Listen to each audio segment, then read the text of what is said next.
Praise the Lord. கர்த்தர் நல்லவே, கர்த்தர் நல்லவே, கர்த்தர் நல்லவே. ஆண்டவருடைய நாமத்துக்கு மகிமையும் கிருபையும் தயவும் உண்டாவதாக. நல்ல அருமையான இந்த காலை நேரத்தில் உங்களோடு இணைந்து கர்த்தருடைய ஊழியத்தை செய்வதில் சிறியவனாகிய நான் மிகவும் மகிழ்ச்சி அடைகிறேன். கர்த்தரை துதிக்கிறேன். வேதத்திலிருந்து ஒரு வசனத்தை வாசிக்கிறேன். 1 சாமுவேலின் புஸ்தகம் 12ஆம் அதிகாரம் 5வது வசனம். 1 சாமுவேல் 12:5. அதற்கு அவன், நீங்கள் என் கையில் ஒன்றும் கண்டுபிடிக்கவில்லை என்பதற்கு கர்த்தர் உங்களுக்கு எதிராக சாட்சியாய் இருக்கிறார். அவர் அபிஷேகம் பண்ணினவரும் இன்று அதற்கு சாட்சி என்றார். அதற்கு அவர்கள், அவர் சாட்சிதான் என்றார்கள். ஆம், இந்த 1 சாமுவேல் 12ஆம் அதிகாரம் 5ஆம் வசனத்தை வாசிக்கும் போது அங்கு சாமுவேல் தீர்க்கதரிசி சொல்லுகிற ஒரு முக்கியமான கருத்துள்ள வார்த்தையை பார்க்கிறோம். அவர் அபிஷேகம் பண்ணினவரும் இன்று அதற்கு சாட்சி என்றார். அவர் அபிஷேகம் பண்ணினவரும். இந்த அபிஷேகம் பண்ணினவரை குறித்து அல்லது அபிஷேகம் பண்ணுகிறவரை குறித்து தான் இன்றைக்கு நாம் பார்க்க போகிறோம். எனக்கன்பான தேவ பிள்ளைகளே, இந்த அபிஷேகம் பண்ணினவரை குறித்து அல்லது அபிஷேகம் பண்ணுகிறவரை குறித்து நாம் பார்க்க வேண்டும் என்று சொன்னால், கர்த்தர் வேதத்தில் அழகான ஒரு வசனத்தை வாசிக்கிறேன். 2 கொரிந்தியர் 1ஆம் அதிகாரம் 21வது வசனம். 2 கொரிந்தியர் 1:21. உங்களோடு கூட எங்களையும் கிறிஸ்துவுக்குள் ஸ்திரப்படுத்தி நம்மை அபிஷேகம் பண்ணினவ தேவனே. உங்களோடு கூட எங்களையும் கிறிஸ்துவுக்குள் ஸ்திரப்படுத்தி நம்மை அபிஷேகம் பண்ணினவ தேவனே. அப்படியானால் இந்த அபிஷேகம் பண்ணினவன் இங்க 2 காரியத்தை செய்கிறதை பார்க்கும். அபிஷேகம் பண்ணினவன் எதற்காக சாமுவேலை அபிஷேகித்தார்? எதற்காக சவுலை அபிஷேகித்தார்? எதற்காக அன்றைக்கு இருந்த தாவீதை அபிஷேகித்தார் என்று சொன்னால், அவர் அபிஷேகம் பண்ணுவதற்கு 2 காரணம். என்னென்ன காரணம்? அந்த 2 கொரிந்தியர் 1:21 சொல்லுகிறது, கிறிஸ்துவுக்குள் ஸ்திரப்படுவதற்காக அவர் அபிஷேகம் பண்ணி, கிறிஸ்துவுக்குள் ஸ்திரப்படுவதற்காக. 2வது காரணம் என்ன? அதே வசனம் 2 கொரிந்தியர் 1:21 சொல்லி, உங்களோடு கூட எங்களையும். அப்படின்னா என்ன அர்த்தம்? ஆவியானவர் நம்மை அபிஷேகிப்பதற்கு முதல் காரணம் கிறிஸ்துவுக்குள் பலப்பட வேண்டும், ஜெபத்திலே பலப்பட வேண்டும், வேத வாசிப்பிலே பலப்பட வேண்டும், கிறிஸ்துவை வெளிப்படுத்துவதிலே பலப்பட வேண்டும், கிறிஸ்துவின் சத்தியத்தில் நிலைத்து நிற்பதிலே பலப்பட வேண்டும். அதற்காக, அந்த ஸ்திரப்படுத்துவதற்காகத்தான் ஆவியானவர் நம்மை அபிஷேகித்தார். சரி, இந்த ஆவியானவர் நம்மை அபிஷேகிப்பதற்கு 2வது காரணம் என்ன தெரியுமா? அந்த 2 கொரிந்தியர் 1:21 சொல்லுது, உங்களோடு கூட எங்களையும். அப்படின்னா என்ன அர்த்தம்? ஊழியக்காரனுக்கு ஒரு பெரிய அபிஷேகம், விசுவாசிக்கு ஒரு சின்ன அபிஷேகம் என்று கிடையாது. ஊழியக்காரனுக்கு கொடுக்கிற அதே அபிஷேகத்தை விசுவாசிக்கு கொடுக்கிறார். அதனாலதான் உங்களோடு கூட எங்களையும். இந்த பரிசுத்தாவி செய்கிற 2வது வேலை என்ன தெரியுமா? வித்தியாசம் இல்லாமல் எல்லாரையும் ஒன்றாய் மாற்றுவது. வேற்றுமை இல்லாமல் எல்லாரையும் ஒன்றாய் நினைக்க வைப்பது. பாகுபாடு இல்லாமல் எல்லாரையும் சமமாய் கருத வைப்பது.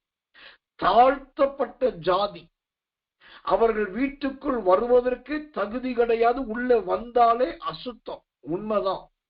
ஆனா அவர் தாழ்த்தப்பட்ட ஜாதியா இருந்தாலும், நீங்க அபிஷேகம் பெற்றவங்களா இருந்தாக்கா அவங்க தாழ்த்தப்பட்ட ஜாதியும் அவங்க தொழிலையும் வைத்து பார்க்க கூடாது. அவர்களும் கிறிஸ்துவின் ஒரு அவயவம் என்பதை நினைக்க வேண்டும். நான் I am a pastor, I am a prophet. நான் ஒரு போதகர், நான் ஒரு ஊழியக்கார். நீ அங்கே நில்லு. நான் சோஃபால உட்கார்ந்துட்டு பேசுவேன், நீ எனக்கு முன்னாடி நின்னுகிட்டு தான் பேசணும். இது பரிசுத்தாவி பெற்றவர்களுக்கும் நல்லது கிடையாது, பரிசுத்தாவி பெற்றேன் என்று சொல்லுகிறவர்களுக்கும் நல்லது கிடையாது.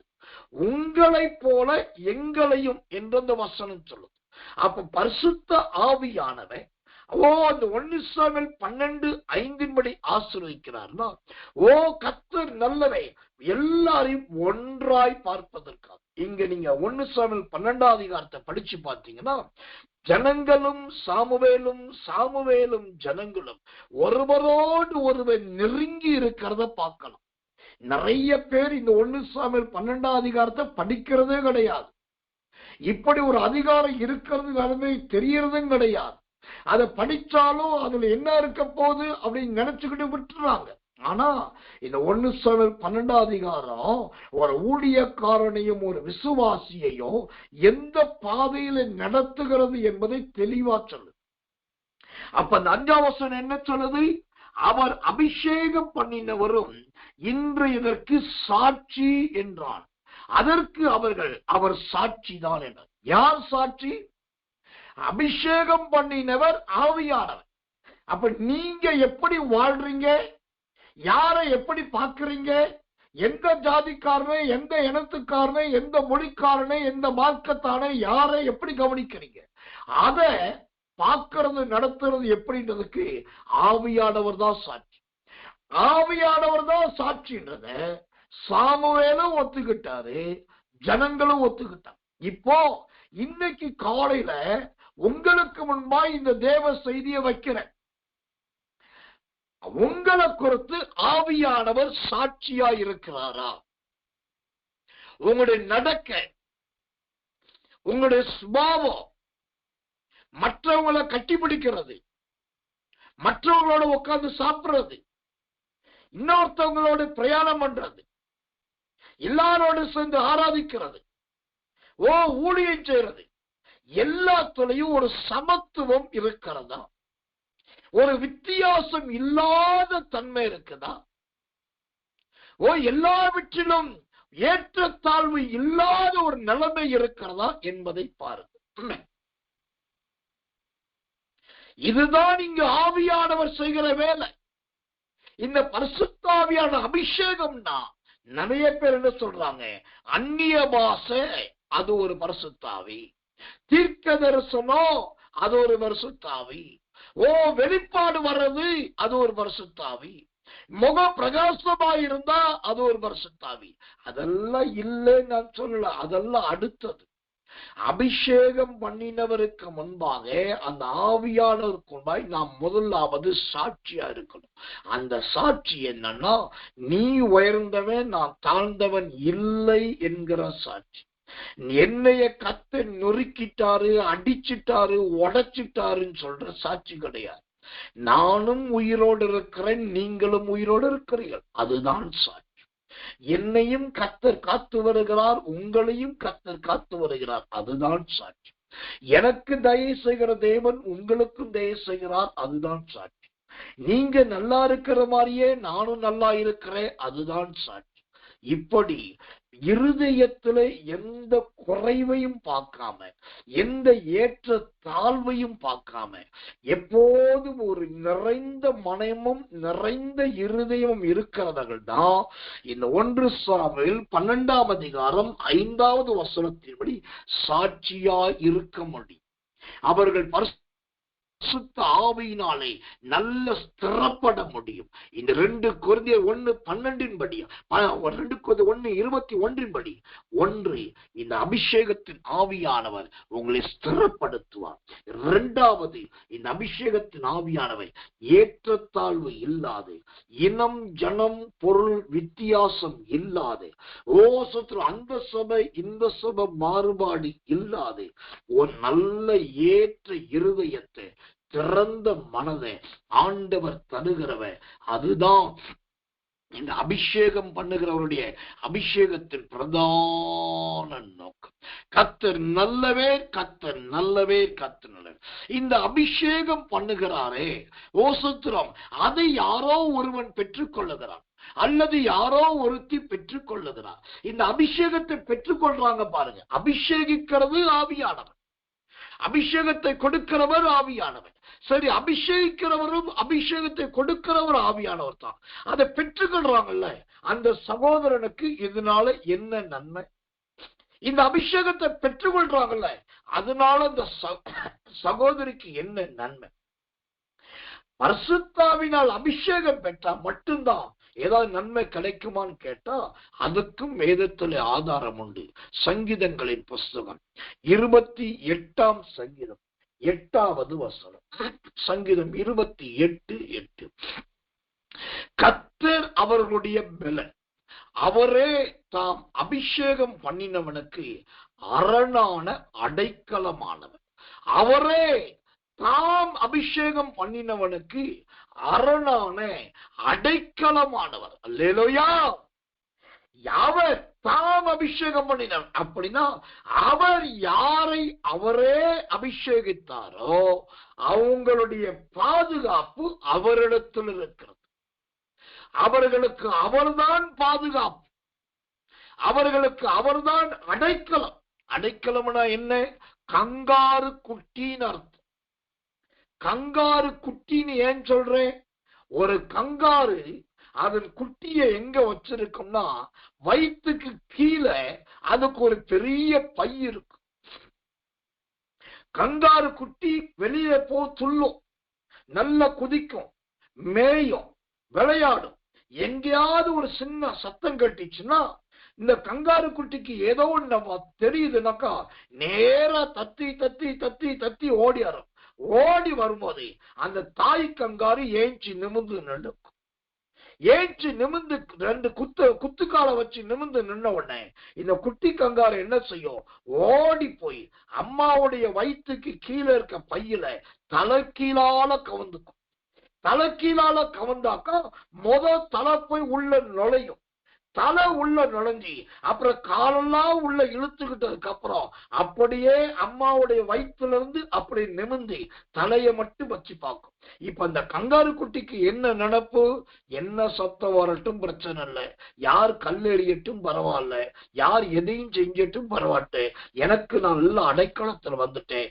ஏன்னா எங்க அம்மாவுடைய வயிற்றுக்குள்ள வந்து நான் நுழைஞ்சிட்டேன், எங்க அம்மாவுடைய வயிற்று பையுக்குள்ள வந்து நுழைஞ்சிட்டேன். நல்லா கவனிங்க, ஒரு கங்காரு குட்டிக்கே ஒரு அடைக்கலம் கிடைக்குதுன்னாக்கா நீங்க பரிசுத்த ஆவியானவரால் அபிஷேகிக்கப்பட்டவர்கள், ஆவியானவர்கள் அபிஷேகித்திருக்கிறார் என்று சொன்னால் இந்த அருமையான சங்கீதங்களின் புஸ்தகம் 28:8 படி அவரே உங்களுக்கு அரணான அடைக்கலம்.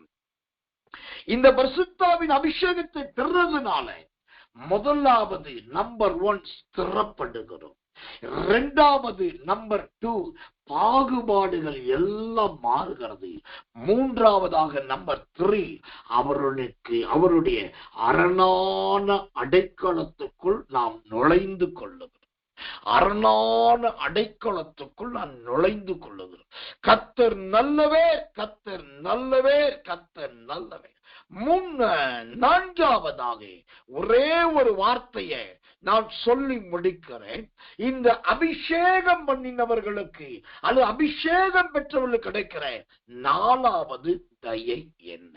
சங்கீதங்களின் புஸ்தகம் 20ஆம் சங்கீதம் 6வது வசனம். சங்கீதம் 20:6. கர்த்தர் தாம் அபிஷேகம் பண்ணினவரை ரட்சிக்கிறார் என்பதை இப்பொழுது அறிந்திருக்கிறேன். தமது வலது கரம் செய்யும் ரட்சிப்பின் வல்லமைகளை காண்பித்து தமது பரிசுத்த வானத்திலிருந்து அவருடைய விண்ணப்பத்துக்கு பதில் அருளுவார். அல்லேலூயா. இப்ப பரிசுத்தாவினால் அபிஷேகம் பண்ணப்பட்டால் அதனால் கிடைக்கிற 4வது சகாயம் என்ன?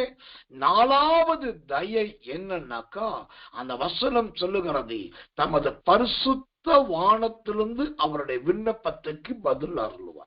ஆமென். நீங்க பரிசுத்தாவினால் நிரப்பப்பட்டு பரிசுத்தாவினால் நடத்தப்பட்டா ஒரு காரியத்தை சொல்ற, நம்புங்க, உங்க தலைக்கு மேல இருக்கிற வானமே பரிசுத்த வானமா மாறிடும். ஆண்டவர் வானத்துல உட்கார்ந்துகிட்டு உங்களை பார்த்துட்டு இருப்பாராம். நீ என்ன கேட்கிறீங்க அதுக்கு உடனே பதில். அப்போ அந்த பரிசுத்தாவின் அபிஷேகம் பெற்று கொண்டால் நான் கிடைக்கிற 4வது நன்மை என்ன? நம்முடைய ஜெபங்களுக்கு அந்த ஆவியானவர் பதில் தருகிறார். அல்லேலூயா! நம்முடைய ஜெபங்களுக்கு அந்த ஆவியானவர் பதில் தருகிறார். ஆம், அந்த அபிஷேகிக்கிற ஆவியானவரால் நீங்க அபிஷேகிக்கப்பட்டா முதலாவது நம்பர் 1 ஸ்திரப்படுவீங்க. 2வது நம்பர் 2 பாகுபாடு ஏற்ற தாழ்வு இல்லாத இருதயம் உண்டாகும். நம்பர் 3 அவர் உங்களுக்கு நல்ல தேவனாய் வெளிப்படுவார். நம்பர் 4 அவர் உங்களுக்கு ஜெபத்துக்கு பதில் கொடுக்கிறவராயிருப்பார். உங்க வானத்தையே பரிசுத்த வானமாய் மாற்றுவார். அதனால் இந்த பரிசுத்தாவின் அபிஷேகம் கண்டிப்பாய் நமக்கு தேவை. இந்த பரிசுத்தாவின் அபிஷேகம் நிச்சயமாய் நமக்கு அவசியம். இந்த நாளத்தனையான ஆசீர்வாதத்தை இன்னைக்கு அதிகாலை இந்த இருட்டோட ஜெபத்துக்கு வந்து எல்லாருக்கும் கற்றுக் கொடுப்பாராக. நாம் கண்களை மூடி ஸ்தோத்திரம் பண்ண போறோம். எல்லாரும் கண்களை மூடி கர்த்தரை ஸ்தோத்திரிப்போம். நாம் ஜெபிப்போம். அன்புள்ள நல்ல பரம பிதாவே, நல்ல அருமையான இந்த காலை வேலைக்காக நன்றியோடு துதிக்கிறோம், நன்றியோடு ஸ்தோத்திரிக்கிறோம். உன்னதங்களின் கர்த்தருடைய ஆவியானவரே, உடைய பெரிதான கிருபையினால் இன்றைக்கு கூட்டம் துவங்கின நேரம் முதல் ஊழியக்காரனுக்கும் விசுவாச ஜனங்களுக்கும் இருக்கிறதான அந்யோன்யத்தை, ஐக்கியத்தை, ஒரு ஆசாரியன் ஒரு லேவியன் எப்படி இருக்க வேண்டும் என்பதை, அந்த ஆசாரியனோடு இருக்கிற லேவியோடு இருக்கிற ஜனங்கள் எப்படிப்பட்டவராய் காணப்பட வேண்டும் என்பதை ஆழமான வெளிப்பாடுகளை இன்றைக்கு கொடுத்தீரே. நிறைய ஜெப குறிப்புகளை ஆவியானவரே சொல்லி ஜெபிக்க வைத்திருக்கிறேன். இது எல்லாம் பிள்ளைகளை தலை மீது இறங்குவதாக, இவர்களது அபிஷேகத்தினாலும் ஆவியினாலும் நிரம்புவார்களாக. ஆண்டவரே, இந்த 1 சாமுவேல் 12ஆம் அதிகாரம் 5வது வசனம் சொல்கிறபடி அபிஷேகம் பண்ணினவர்களுக்கு முன்பாக நாங்கள் சாட்சியுள்ள ஜீவியம் ஜீவிக்க அதுக்கு ஆவியானவரே சாட்சியா இருக்க உதவி செய்யும். ஆண்டவரே, இன்றைக்கு ஜெபத்துக்கு வந்த ஒவ்வொரு சகோதரர்கள் சகோதரிகள் விசுவாச தேவ பிள்ளைகள் எல்லார் ஜீவியத்திலும் கர்த்தருடைய கரம் கூட இருப்பதாக இவர்களுக்காக பரிந்து பேசுகிறேன். இவர்களுக்காக கண்ணீர் வடிக்கிறேன். இவர்களுக்காக நான் பாரப்படுகிறேன். கர்த்தருடைய கரம் பெரிய காற்றை செய்வதாக, கர்த்தருடைய மகிமை பெரிய காற்றை செய்வதாக. இந்த நாள் முழுவதும் நல்ல வெளிச்சத்தை தாரும், நல்ல கிருபையை தாரும், நல்ல ஆவியான நடத்துதலை தாரும். நற்செய்திகளை இவர்கள் கேட்கட்டும், கிருபைக்கு மேல் கிருபை பெறட்டும், நன்மைக்கு மேல் நன்மை அடையட்டும். தாழ்த்தி ஒப்பு வைக்கிறோம். இயேசுவின் ரத்தம் செய்யும். இயேசுவின் நாமத்தில் ஜெபிக்கிறோம் நல்ல பிதாவே. ஆமென், ஆமென், ஆமென்.